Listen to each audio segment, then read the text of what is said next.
तीनों देवा कमल दल बसे, ये ब्रह्मा विष्णु महेश, प्रथम इनकी वंदना फिर सुन सतगुरु उपदेश।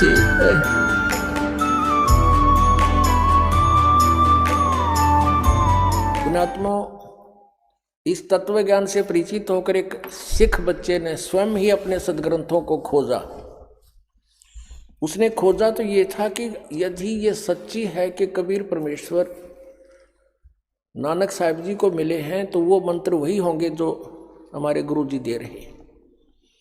लेकिन गुरु ग्रंथ साहिब में वो इकट्ठे कहीं नहीं है। कारण क्या था अभी बताएंगे। पहले ये देखिएगा गुरु नानक देव जी कौन सा मंत्र वो 2 अक्षर का जाप करते थे। देखिएगा, ये है सब तो वड्डी भाई बाले वाली जन्म साखी। सब तो वड्डी भाई बाले वाली जन्म साखी, doctor Jawahar Singh Kirpal Singh and company, ये इसके लेखक हैं। ई जन्म साखी अज तक छप चुकियां नालों वड्डी है, सब तो वड्डी ते पुरातन है भाई बाले वाली जन्म साखी। श्री गुरु नानक देव जी दी पंजे साहिब दी साखी ते 10 पातशाह दे जीवन समेत मुकम्मल साखियां हन। प्रकाशक है doctor Jawahar Singh Kirpal Singh and company. ये पुस्तकों वाली गली नंबर 8 बाग रामानंद अमृतसर से छपी है। ये पृष्ठ 547 है। और समंदर दी साखी, ये एक चैप्टर है समंदर दी साखी। हम नीचे आते हैं। बाला संधु वाच, यानी बाला संधु बोला, उसने कहा। ये बालाजी और मर्दाना जी नानक साहिब के साथ 2 भक्त रहते थे, विशेष सेवक थे। उनमें से बालाजी कह रहे हैं, बाला बोल रहा है। और किसको? अंगद जी को बता रहे हैं, जो गुरु नानक देव जी के तुरंत बाद गद्दी पर विराजमान हुए थे। ताते हैं गुरु अंगद जी जद गुरु नानक जी अजीत्य कोलो अजीत्य पासों विद्या होए ता मर्दाने किहा सच्चे पातशाह जी असा समंदर ता देखिया पर लंका ना देखी, जिथे रामचंद्र जी चढ़ाई कीती है ता गुरु नानक जी ने कहा चलो भाई बाला ते मर्दाना तुहानू रंज नहीं करना, अखी मीटो तो अखी मीट के खोलिया ता समुंदर दे कंडे जाई खड़े हुए। ते आप आखण लगे बाला ते मर्दाना मेरे पीछे पीछे चले आओ और मुखों वाहेगुरु कहिंदे आओ। ते आगे आगे गुरु जी तुर पे जैसे धरती ऊपर तुरदे सन, उसी तरह समुद्र ऊपर तुर पे जा चले जान ते पीछे बाला ते मर्दाना जावन। ता मर्दाना ने विचार कीती कि गुरु जी गुरु नानक देव जी ओम सोहम जपदे जांदे हन। ता मर्दाना भी ओम सोहम लगा जपण ते लगा गुत्ते खावन। ता गुरु नानक जी देखण ता मर्दाना गोते खांदा है। ता गुरु जी कहा कि मर्दाना गुरु दी करनी वल नहीं देखना, गुरु दे बचना पर चलना चाहिए। तू मर्दाना वही आख जो असा आखिया है। ता मर्दाना फिर लगा वाहेगुरु कहन। ता फिर जल ऊपर उसी तरह तुरन लगा। इसमें हो गया कंसेप्ट क्लियर कि गुरु नानक देव जी ये 2 अक्षर का मंत्र जाप किया करते। It is Satnam. अपने आत्माओं, ये तो पंजाबी शायद आपने ना आती, हिंदी दिखाता हूँ, हिंदी में अनुवाद भी कर रखा। परमात्मा ने बड़ी दया बख्श रखी है। देखिएगा, इसी जन्म साखी का अनुवाद है हिंदी में, भाई बाले वाली श्री गुरु नानक देव जी दी जन्म साखी। भाई चतर सिंह जीवन सिंह अमृतसर से छपी है। ये वही की वही नौका ने लिखा है इसमें। पंजे साहिब 10 पातशाह का जीवन संपूर्ण साखियाँ सही दर्ज है। प्रकाशक है भाई चतर सिंह जीवन सिंह अमृतसर, यहाँ से छपी है। ये यहाँ से छपी है। बाजार माया सेवा अमृतसर, ये फोन फैक्स नंबर की है। अब इसके 559 पृष्ठ पर ये देखिए, समुद्र की साखी पृष्ठ 559 559 यहाँ है साखी समुद्र की। एक दिन मर्दाने ने कहा, हे महाराज, मेरा मन चाहता है कि समुद्र में जो लंका है वहाँ का भ्रमण किया जाए। गुरुजी ने कहा, अच्छा, आप लोग अपने नेत्र बंद करो। जब मैं और मर्दाने ने नेत्र बंद करके क्षण पीछे खोले, तब हम लोग गुरुजी के साथ महान समुद्र तट पर खड़े थे। अब गुरुजी ने कहा कि तुम लोग समुद्र के जल पर वाहिगुरु जप करते पैदल ही चले आओ। हे गुरु अंगद देव जी, हम लोग गुरुजी के पीछे पीछे उसी प्रकार जा रहे थे जैसे सूखी पृथ्वी पर चला जाता है। आगे आगे गुरुजी ओम सोहम का जप करते चले जा रहे थे। दिस इज सतनाम और दीज आर 2 अक्षर 2 वर्ड, ये है वह 2 अक्षर। क्लियर कर दूं। तब मर्दान ने सोचा कि हम भी ओम सोहम का जप क्यों न करें। अब मर्दाना भी ओम सोहम की रट लगाने लगा। बस वह लगा गोते खाने। गुरुजी ने पीछे देखा तो हंसकर कहने लगे, हे मर्दाना, शिष्य का धर्म है कि गुरु के बताए मार्ग पर चले, इसलिए तू वाहे गुरु ही जप, तेरा उसी में कल्याण है। जब मर्दाना ने वाहे गुरु नाम की रट लगाई तो फिर पूर्व प्रकार पानी पर चलने लगा। अपने आत्माओं किसी को ये पता लग ही रहा है तो कि सतनाम अब क्या है, क्योंकि डिस्क्लोज करना ही है, नहीं तो भ्रम रह जाएगा, कोई समझ नहीं सकेगा भगवान की वाणी को। लेकिन अब यह क्या बताया कबीर परमेश्वर ने, कहे कबीर अक्षर 2 भाग बोल लो, जाप करना इसका, और होगा खसम तलेगा राख। अब ये भी सोचना है कि यहाँ कहा है कि यदि अनाधिकारी जिसको इस दास से मंत्र का पता लग गया और ये आगे किसी को नामदान करने लग गया, उससे कोई लाभ नहीं होगा, क्योंकि वो अधिकारी नहीं है। कोई डुप्लीकेट लाइसेंस या पासपोर्ट बनाता है तो वो धोखेबाज है, तो वो ऐसा होगा। तो परमात्मा कहते हैं अगर वो अधिकारी होगा तो रक्षा होगी ना, तो सतनाम के जाप से भी कुछ भी नहीं होगा, व्यर्थ होगा तेरा। अब यहाँ प्रसंग उठता है कि पूरे सिख समाज में गुरु नानक देव जी के अतिरिक्त किसी के पास ये 2 अक्षर का मंत्र नहीं था, और न ही पूरे गुरु ग्रंथ साहिब के अंदर ये मंत्र है। इसका टुकड़ों में कहीं कहीं है, जिक्र है अलग अलग स्थानों पर, लेकिन नानक साहिब जी ने अपनी वाणी में यू क्लियर लिखा था कि आने वाले समय में प्रमाण रहेगा। लेकिन मना क्यों कर दिया? परमेश्वर कबीर जी ने 600 वर्ष पहले आदरणीय धर्मदास साहिब जी को, और उसी समय कुछ वर्ष के बाद आदरणीय नानक साहिब जी को परमात्मा मिले थे। आदरणीय धर्मदास साहिब जी को कहा था, वो तो रिटर्न में हमारे पास है कि धर्मदास तो 1,00,000 दुहाई, ये मूल ज्ञान कहीं बाहर ना जाए। इस मूल ज्ञान के अंदर ये मंत्र है दोनों, और एक सार शब्द है, सार नाम। धर्मदास तो 1,00,000 दुहाई, ये सार नाम की दबार ना जाए। इस 2 मंत्र को तो डिस्क्लोज तो करना था, लेकिन देना किसी को नहीं था। धर्मदास तो 1,00,000 दुहाई, ये मूल ज्ञान कहीं बाहर ना जाई।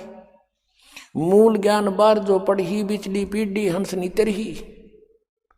और मूल ज्ञान को तब तक छुपाई जब तक ये 12 पंथ ना मिट जाए, ये सारे पंथ ना मिट जाए।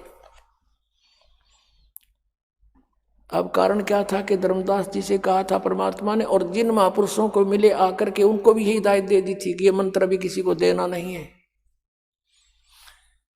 इनको प्रथम मंत्र देते रहो या कोई किसी वाणी का आधार बना दो। जैसे महापुरुषों की वाणी एक बहुत लाभ देती है, ज्ञान यज्ञ का फल मिलता है। जैसे सिख समाज के अंदर गुरु ग्रंथ साहिब के पाठ को प्रारंभ कर दिया गया था, उससे पहले वाणी को पढ़ते थे, सत्संग करते थे, भंडारे करते थे, इससे पुण्य होता रहा। और परमात्मा जो 64 लाख उपदेश दे करके उनको चार्ज कर गए थे मंत्रों से, वही फिर आगे इन हिंदू मुसलमान समाजों में चलने लगे। उनको आज जन्म होता हुआ आ रहा था। उधर से परमात्मा ने हिदायत दे दी थी कि यदि आपने ये सतनाम डिस्क्लोज कर दिया, काल के नकली पंथ, ये राधा स्वामी, धन धन सतगुरु, ये सारे पंथ, जय गुरुदेव पंथ और जनोद भिवानी वाला पंथ, कहते ये नकली संत भी यही नाम देने लग जाएंगे।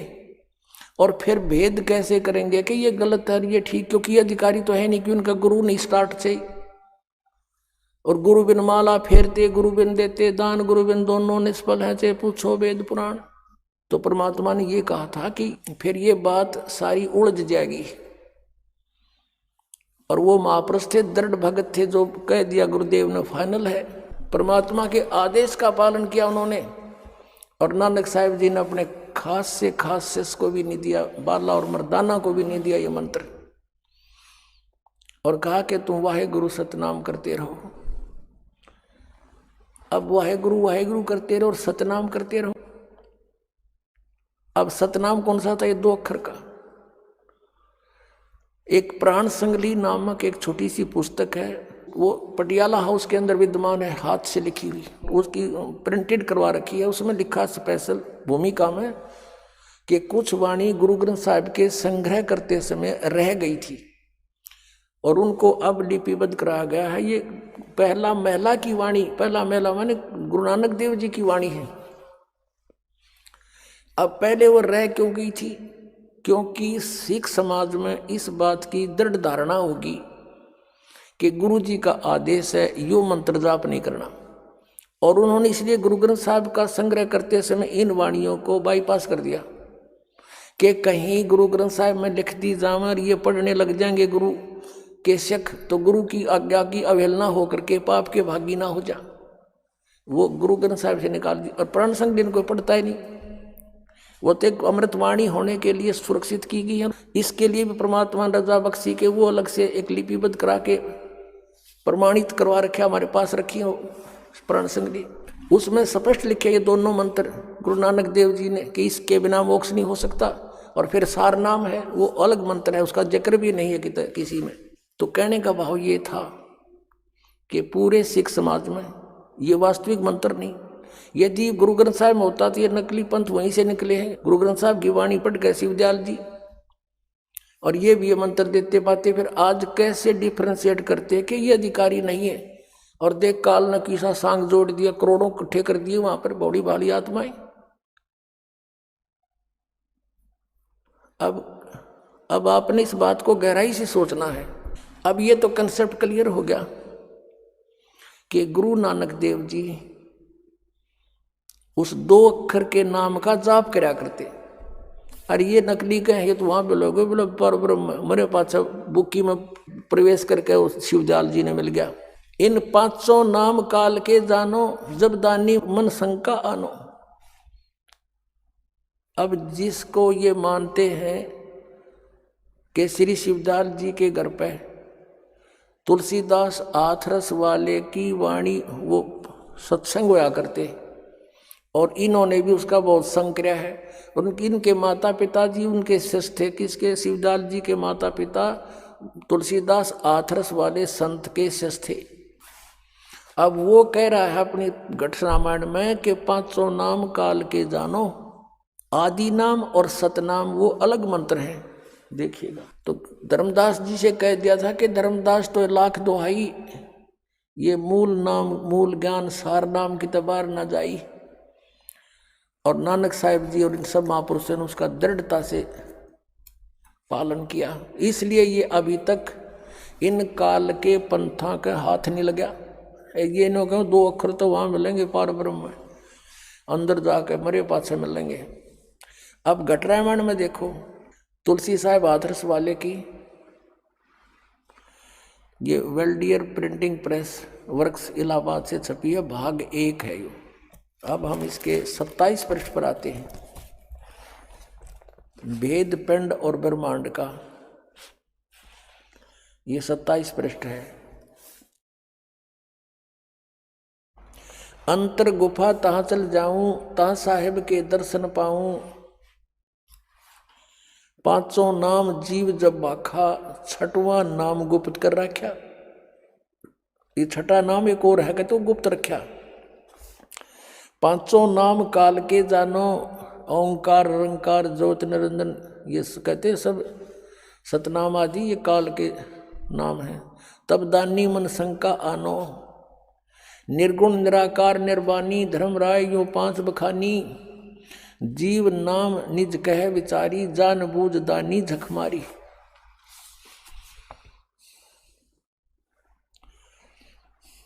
अब जीव वचन चौपाई, दानी सुन विद बात हमारी, हम चली जाऊं पुरुष दरबारी। सुरत नृत ले लोक सिधाऊं, आदि नाम ले काल गिराऊं। आदि नाम से काल को गिराऊंगा, ढाऊंगा, उससे निकल जाऊंगा। और सत नाम ले जीव उभारी, अस चल जाऊं पुरुष दरबारी। अब ये सतनाम और ये आदि नाम, ये 3 मंत्र हैं। सतनाम 2 अक्षर का, आदि नाम यू सार नाम है, और ये 500 नाम रंकार ओंकार ये सब काल के जानो। अब हो गया कंसेप्ट क्लियर। जिनको ये सिरोधार्य मानते हैं कि तुलसीदास की इन्होंने बहुत संगत की है, और वो कह रहे हैं 500 नाम काल के, और शिवदयाल जी घाटा जोड़ रहे 5 नामों पर, इन्हीं पर रटना लगाकर ये स्वयं पर भूत बन गया। बुक्की में बोल रहा अपनी शिष्या में। अब आप जी के समक्ष आदरणीय नानक साहिब जी, आदरणीय नामदेव साहिब जी के विषय में जानकारी दी कि ये 2 मंत्र का जाप करते थे, फिर इनको सार नाम मिला जब इनका छुटकारा हुआ। अब आदरणीय गरीबदास साहिब जी क्या कहते हैं, राम नाम जप कर थर होई, ओम सोहम मंत्र दोई। ओम सोहम मंत्र जपिए, योग युगतिया धूणी तपिए। श्वासा पारस भेद हमारा, जो खोजे सो उतरे पारा। अब इसमें स्पष्ट कर रखा गरीबदास साहिब जी ने कबीर परमेश्वर से प्राप्त उपदेश को लिखा, लेकिन सारनामों ने भी गुप्त कर रखा है। आदरणीय गीसा साहिब जी ने भी यही मंत्र अपने वाणी में लिखा हुआ है। अपने आत्माओं, आदरणीय धर्मदास साहिब जी को परमात्मा ने यही मंत्र दिया था, गुरु ग्रंथ साहिब में लिखा हुआ है। और किसी कबीर पंथी का ये नजर नहीं पड़ा, क्योंकि उनको विश्वास नहीं हुआ कि ये मंत्र भी होगा। परमात्मा की लीला थी, इन काल के दूता का हाथ नहीं लगने दिया, और ये है वो मंत्र जाप करने का। अब सबको पता लग जाएगा जो उनके अनुयायी हैं कि सचमुच हमारे गुरुओं के पास 150 वर्ष से ये मंत्र नहीं था, और अब ये कुछ कह नहीं सकते क्योंकि ये अधिकारी नहीं। अब ये सभी पंथ अपने आप लुढ़क जाएंगे, पुण्यात्मा वहां से भाग आएंगे, अपना कल्याण करवाएंगे। आज कोई पागल नहीं, इनके बंद के कोई नहीं बैठेगा। अब पुण्यात्मा,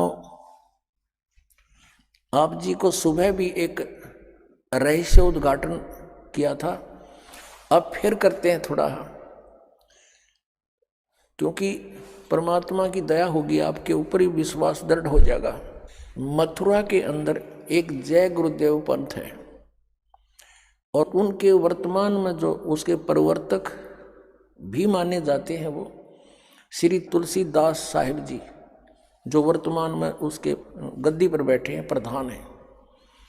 और ये इनका पंथ भी शिवदयाल जी से ही लिंक्ड है।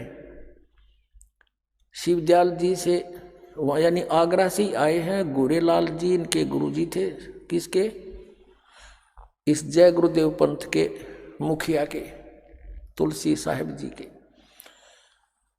इनकी एक पुस्तक है जय गुरुदेव की अमरवाणी।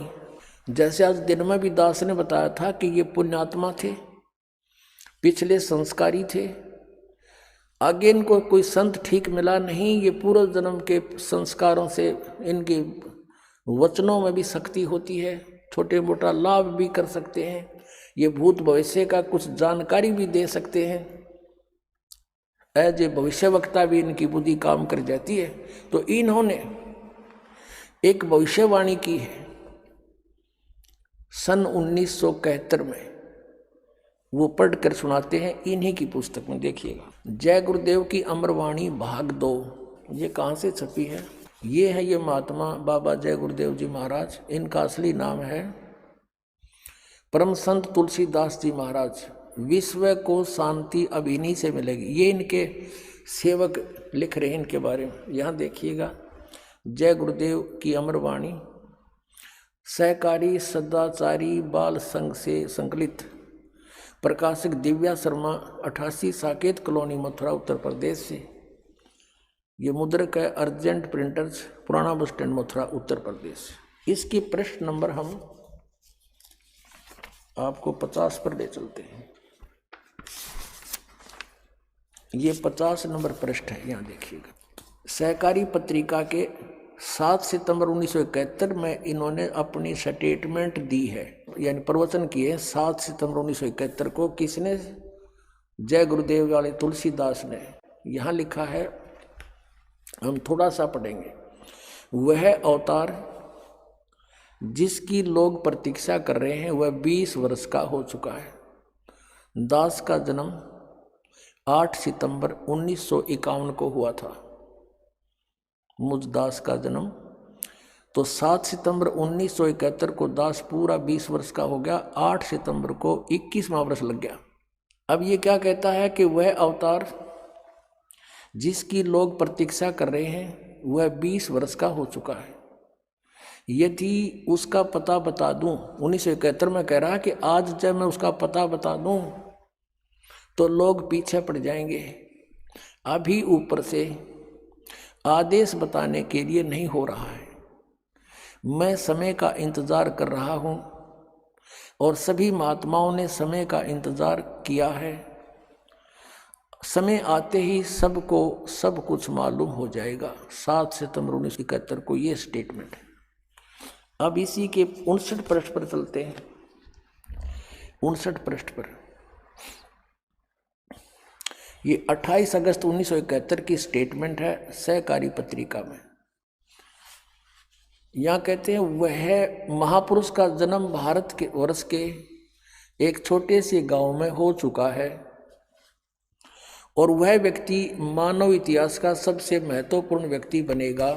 उसे जनता का इतना बड़ा समर्थन प्राप्त होगा कि आज तक किसी को नहीं मिला है।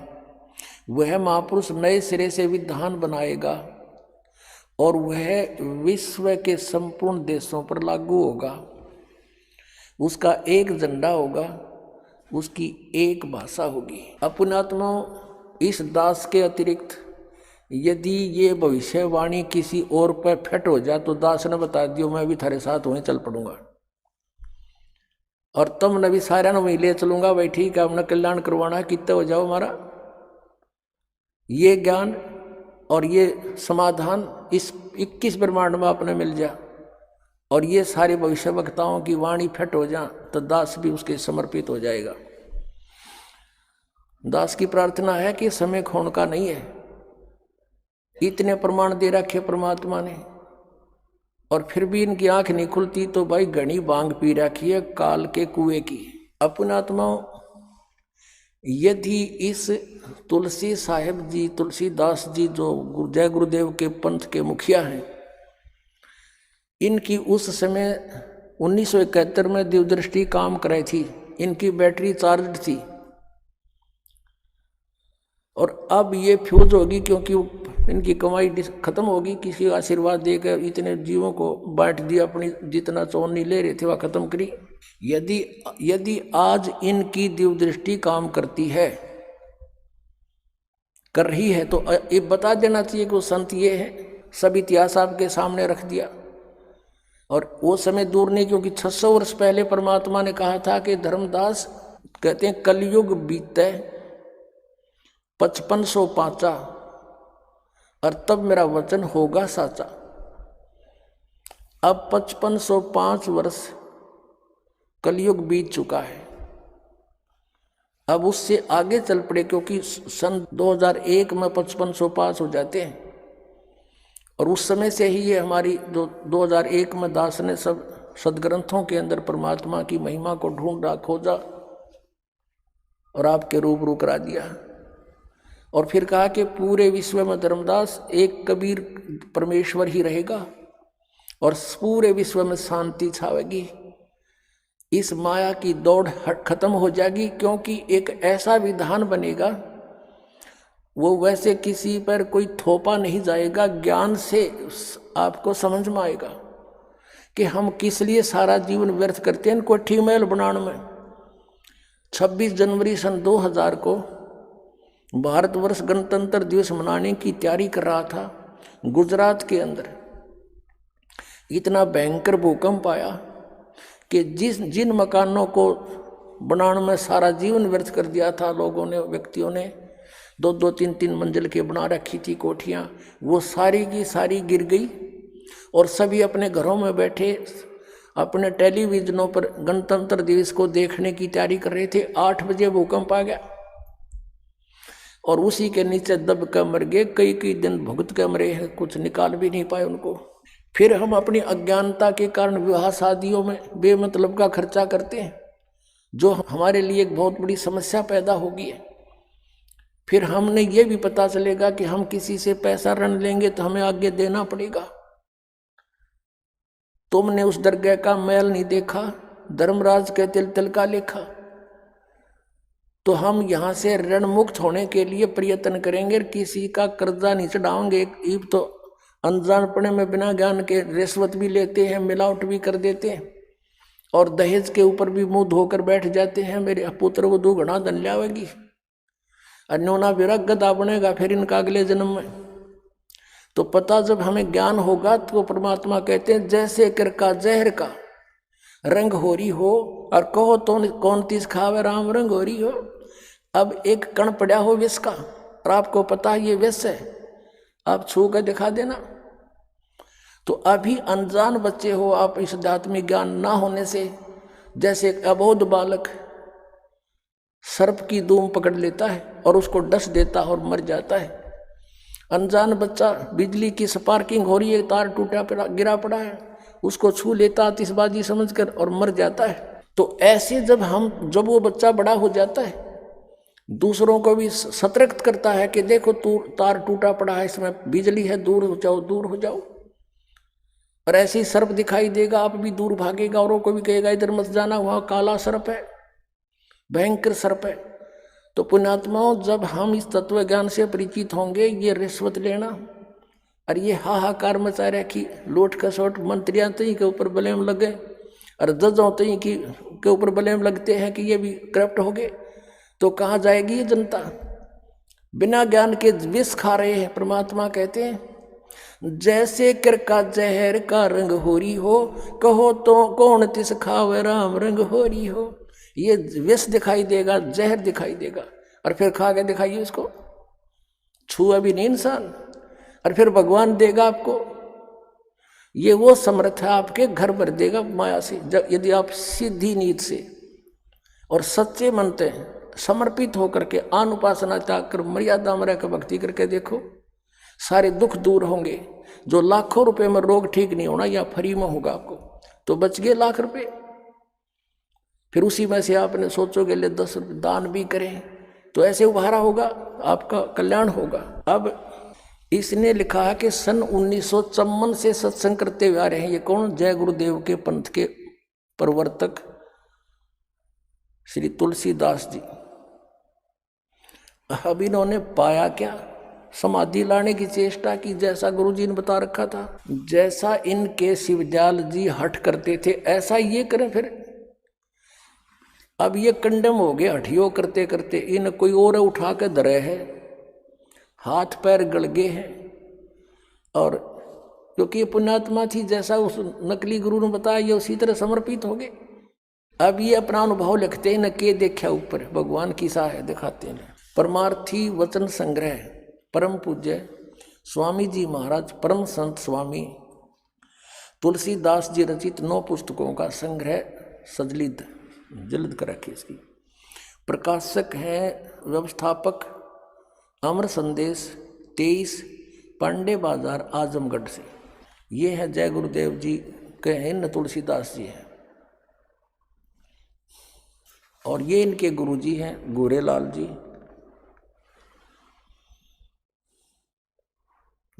ये लेखक के दादा गुरु हैं, यानी पुस्तक के छापने वाले के दादा गुरु। और अब आपको दिखाते हैं इसके 157 पृष्ठ पर संत मत सच्चा निर्माण, ये कोई चैप्टर है, पुस्तक है इसकी अलग से 9 की अलग जल्द कर रखी है। 157 पृष्ठ पर यहाँ देखना नीचे।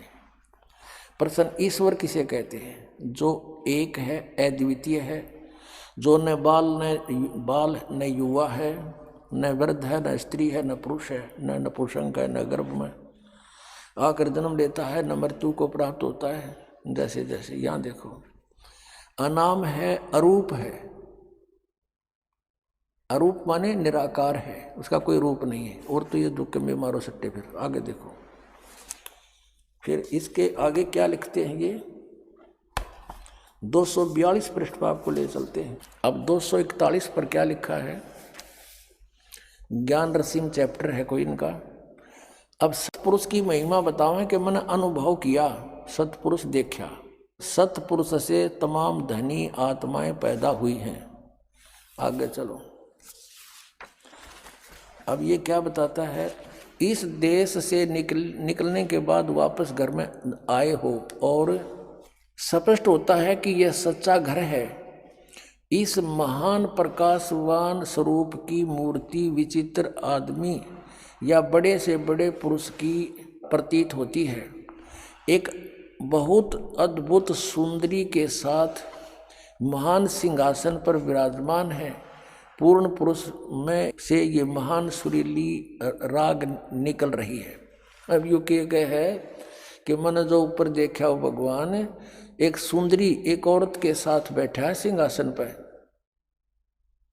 और उस पूर्ण पुरुष से महान सुरीली आवाज निकल रही है। उसका लघु प्रमाण बीन जैसी आवाज है, वह वास्तव में बीन है नहीं।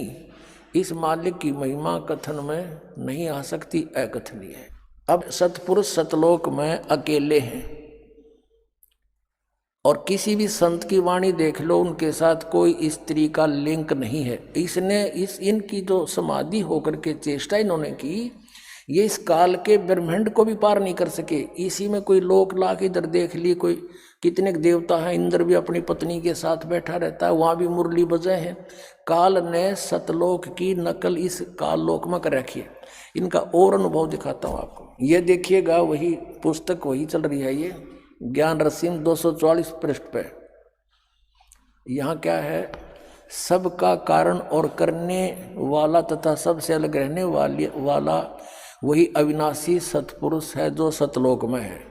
जिस तरह से जल की तरंग जल में ही समा जाती है, इसी तरह से उस अथाह जल के तरंग संत हैं, देखने में अलग मालूम होते, परंतु वह अथाह जल से भिन्न नहीं है, उसी में समा जाते हैं। अभी दिखाते हैं आपको 162 पृष्ठ पे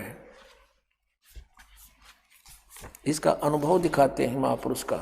ये देखिएगा 160 पृष्ठ पे। अब ये क्या बताते हैं?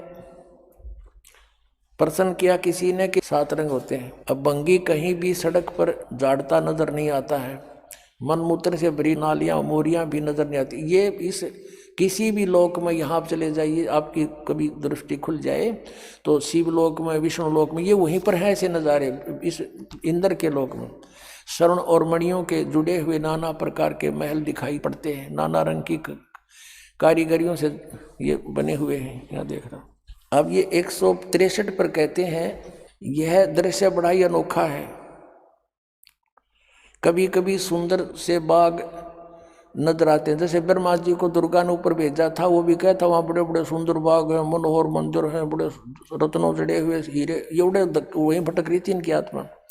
सुंदर रंगीन वृक्ष लगे हुए होते हैं, जिस वृक्ष की डालियों में बजाय फल और फूल के सुंदर नारी और नर विविध प्रकार के वस्त्रों के आभूषणों से सुसज्जित किरीट व मुकुट व कुंडल पहने हुए वृक्ष सहित झूम झूम कर नृत्य कर रहे। ये करा केड़ंगा देखा था नो के नर नारी वृक्षा के महाय फटोरे हैं और वो वृक्ष भी गेले नाचे हैं। कभी कभी श्री रामचंद्र और श्री कृष्ण जी की मनोहर झांकी अद्भुत छटा से पूर्ण दिखाई पड़ जाती है। अब रामचंद्र श्री कृष्ण भटकता रहा इनकी आत्मा, और तभी तो इसने ये अनुभव बताया अपना कि भगवान एक सुंदर नारी के साथ बैठा है। बताइए इनका अनुभव सारी उम्र खो दी इसने। और उधर से ये अपना अनुभव बताते हैं कि परमात्मा वहाँ चेतन ही चेतन है, सत्यलोक में कुछ भी नहीं है, सतपुरुष निराकार है, और आत्मा उसमें ऐसे समा जाती है जैसे जल तरंग में, जैसे जल की बूंद समुद्र में समा जाती है। अपने आत्माओं, पहले तो हमने जैसे कोई आम का बीज बीजा है, आम के बीज का भी अंकुर होगा, उधर से किसी ने कीकर का बीज बो रखा, वो भी फल, उसका भी अंकुर होगा, और धीरे धीरे वो भी बड़ा होगा, उसमें भी कुछ ना कुछ दिखाई देगा, पत्ते डाली, और आम वाले भी ऐसे चलेगा। लेकिन जिसने केवल बबूल ही देखा है, आम देखा ही नहीं, तो बबूल के सब लक्षण बता रहा है। अब जिसको जानकार है कि ये लक्षण तो आम के है ही नहीं, ये तो बबूल के हैं, फिर उनको मिला के देख लो। तो जिन महापुरुषों ने मंत्र, ये मंत्र बीज है, जिन्होंने ये सत साधना सतनाम और सार नाम की है, उससे जो उपलब्धि होनी वो तो सतलोक होना है। और जो इन्होंने नाम जाप किए वो काल के हैं, काल के ही लोक में इनको रहना है, और यहीं पर है ये। और इनका जो दादा गुरु यानी सबसे प्रमुख वो भूत बना हुआ बुक्की में बोला तो ये कित जाएंगे इन 5 नाम जपने वाले, अंडरस्टूड है। अब पुण्यात्मा, आज का जो प्रसंग था सत्संग का,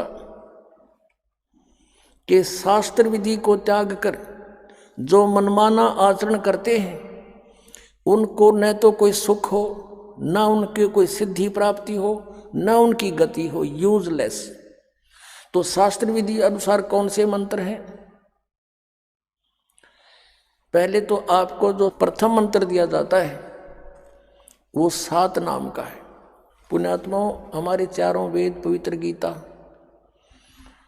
ये गॉड गिवन स्पिरिचुअल नॉलेज है, प्रभु दत्त है। और जो हमारे पुराण हैं ये ब्रह्मा जी, विष्णु जी और अन्य ऋषियों के अनुभव और ब्रह्मा जी से प्राप्त ज्ञान को मिश्रण करके इन्होंने अपना अनुभव लिखा है। परमात्मा की जानकारी और वे ऑफ वर्शिप जो वेदों और गीता में है वो फाइनल है, उससे अतिरिक्त हमने कोई मंत्र जाप नहीं करना चाहिए। हमारे सदग्रंथ बताते हैं कि ओम तत्सत इति निर्देश है, नथिंग एल्स, यही निर्देश है, फाइनल फैसला है, डायरेक्शन है इस 3 मंत्र के जाप करने की, सच्चिदानंद घन ब्रह्म को पाने की। अब यहाँ प्रसंग उठता है, कई श्रद्धालु कहते हैं कि भाई गुरुजी नाम तो इन देवताओं के देते हैं और इनकी पूजा को मना करते हैं। पुण्यात्माओं, आप बच्चे हो और आप दूध के जले हुए हो, अब अपना कर्म मत बिगाड़ना, क्योंकि आप इस दास से अधिक नहीं जान सकते। इस दास से अधिक परमात्मा या वो संत जिनको भगवान मिले वो जान सकते हैं, अन्यथा इस पृथ्वी पे किस ब्रह्मांड में कोई नहीं जान सकता। आप अब अपना दिमाग खराब मत करना, क्योंकि आपका ज्ञान में कुछ मिश्रण उन अज्ञानियों का है जहां पहले गए हुए थे। अब पूजा और साधना में क्या अंतर होता है? जैसे आप जी को जल के गुणों का ज्ञान हुआ, उसकी प्राप्ति की तरफ हुई, आपने आप पूजा तो कर रहे हो जल की कि मुझे जल प्राप्त होना चाहिए, जल प्राप्त करूंगा, और साधना क्या है उसके पाने की, विधि। जैसे हैंडपंप लगाना है तो बोकी लगानी है, पाइप नीचे पहुंचानी है, ये तो है साधना। और जिसके लिए ये सारा कुछ खड़ा हो रहा है वो है पूजा। अब जैसे हम पूजा तो कर रहे हैं अपने परमात्मा कबीर जी की सतलोक में जाने की, क्योंकि हमने उसके गुणों का पता लग गया। हम पूजा तो करते हैं अपने परमात्मा की, और साधना यानी ये मजदूरी, ये प्रयत्न उसके पाने के लिए मंत्र, ये औजार, ये इंस्ट्रूमेंट, ये प्रयोग कर रहे हैं, ये साधना कर रहे हैं हम। ये साधना पूजा नहीं है। जब हमें जल मिल जाएगा, हैंडपंप लग जाएगा, उस बोकी की जरूरत को नहीं, रख देंगे खुट्टी पर टांग के पड़ी रखी। तो इस प्रकार हम जो पूजा और साधना में अंतर है, हम पूजा करते हैं अपने कबीर परमेश्वर के पाने की, और साधना ये सारी करनी पड़ेगी, ये सभी इंस्ट्रूमेंट प्रयोग करने पड़ेंगे उस जल तक पहुंचने के लिए। अब जैसे कोई सह परिवार है, ज्वाइंट फैमिली है, उसमें एक पति भर्ता बेटी अपने पति के साथ रह रही है, जेठ भी है, देवर भी, देवरानी भी, जेठानी, ननद और सास ससुर भी है। अब अच्छी लड़की जो होती है वो सबका यथोचित आदर करती है, सबसे प्यार से बोलती है, जेठ से, जेठानी से, भाई, देवर, देवरानी से, आने वाले अतिथि से। ऐसा लगता है जैसे ये सबको अपना ही मान रही है, लेकिन वो पूजा अपने पति की कर रही है। जैसे एक सत्कार होता है और एक पूजा होती है। सत्कार यानी आदर होता है और एक पूजा होती है। सत्कार तो वो पति भर्ता सबका करती है, लेकिन पूजा अपने पति की करती है। और जिस समय वो अलग होते हैं, भिन्न होते हैं, अलग अलग होते हैं, तो अपने सभी वस्तु जो उसके हिस्से में आते हैं, एक चम्मच भी ना छोड़ जेठ और जेठानी का, चाहे कितने मीठी बोलना थी, कितना प्यार से रहती थी, और सब कुछ उठाकर अपने पति के साथ अपने कमरे में रख लेगी, क्योंकि वो अंतर से पूजा उसकी कर रही थी। उनसे मिलाप रखना अनिवार्य था, नहीं तो कलह माच जा। तो हमारा एक ज्वाइंट फैमिली है, ब्रह्मा विष्णु महेश यहाँ के मुखिया हैं, इन तीन लोग के कुछ ये प्रधान बना रखे, एक एक विभाग के मंत्री हैं। और जो भी हमने लाभ लेना, जैसे कोई प्रधानमंत्री का व्यक्ति और स्टेट हरियाणा में रह रहा है, तो उसने जिस चीज़ की आवश्यकता होगी यहाँ के डिप्टी कमिश्नर से या मंत्री से बोलेगा, और वो तुरंत उपलब्ध करा देंगे, क्योंकि उनको मालूम है कि किस समर्थ से संबंध है इसका। ऐसे ही आप जी इस काल के लोक में रहोगे, आपको सुविधाएं तो यही देंगे। ये तो जब तक आप उस परमात्मा की शरण में नहीं हो तो आपको वर्क डन ही देंगे, आपकी किस्मत देंगे। और जब समर्थ से संबंधित होगे, जो मांगोगे वो दे देंगे ये। लेकिन कितना देंगे?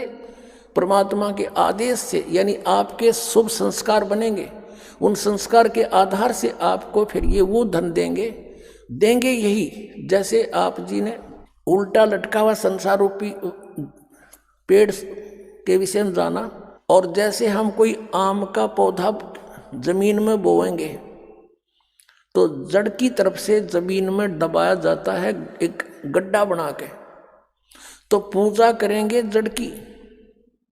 हम टहनियों की पूजा नहीं कर रहे, लेकिन फल लगेंगे टहनियों के। तो यदि हम पूर्ण परमात्मा की सत साधना करेंगे तो इन ब्रह्मा विष्णु महेश रूपी शाखाओं का फल लगेंगे, और ये फिर फल हमने बिना मांगे देंगे, क्योंकि हमारा जो मूल, हमारी साधना शास्त्र अनुकूल है। हम पूजा मूल की कर रहे हैं। यदि हमने उल्टा यू पौधा गाड़ दिया, उसकी शाखाएं लगा दी जमीन में और जड़ कर दी ऊपर ने, और फिर उन शाखाओं की सिंचाई हम शुरू कर देंगे, तो पौधा सूख जाएगा। तो वो शास्त्र विरुद्ध साधना है, शास्त्र अनुकूल साधना है। जैसे हम मूल परमात्मा सतपुरुष को इष्ट रूप में पूजेंगे, और उसके पूजने के लिए जो भी मटेरियल, जैसे पूजा में खाद पानी जो कुछ भी है, ये सारे मंत्र जाप करने पड़ेंगे हमें। लेकिन हमारा इष्ट रूप में कबीर जी रहेगा, तो उसके आधार से सत साधना से जो शुभ संस्कार बनेंगे। सत साहिब सभी भक्तों को, जिनको भी ये वीडियो पसंद आया हो तो वीडियो को लाइक और चैनल को सब्सक्राइब करके जरूर जाएं।